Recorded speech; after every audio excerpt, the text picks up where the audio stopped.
अस्सलामुअलैकुम। आप देख रहे हैं के न्यूज एचडी में हूं हारिस अली शाह गिलानी। चलते हैं आज की अहम खबरों की तरफ।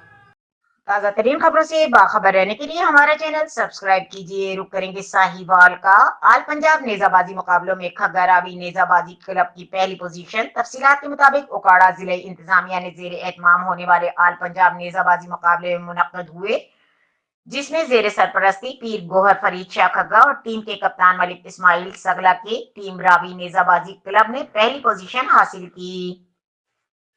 आल पंजाब नेजाबाजी मुकाबलों में पहली पोजीशन लेने पर मुख्तलिफ समाजी, सियासी और खेलों से वाबस्ता हलकों ने टीम को मुबारकबाद दी और उम्मीद जाहिर की कि मज़कूरा टीम के खिलाड़ी आइंदा भी अच्छे खेल का मुजाहरा करते हुए अपने मुल्क कौम का नाम रोशन करेंगे।